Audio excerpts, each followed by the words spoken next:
We'll guide you through how to use Vercel Sandbox effectively. If you find this helpful, consider subscribing and liking the video.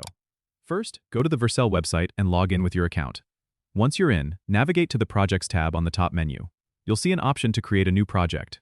Click on New Project and you'll be prompted to import a Git repository. Choose the repository you want to work with, or you can start a new one right there.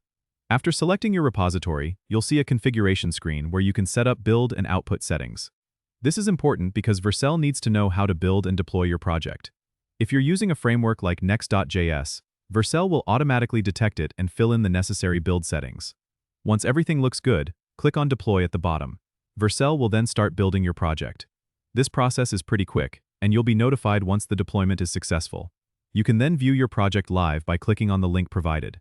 If you need to make changes, simply push new commits to your Git repository, and Vercel will automatically redeploy the updated version. This makes it super easy to keep your project up to date. Don't forget to explore the settings and analytics sections for more insights and customization options. Vercel Sandbox is a powerful tool for developers, allowing you to deploy and manage your projects seamlessly. Don't forget to subscribe and comment if this helped you out.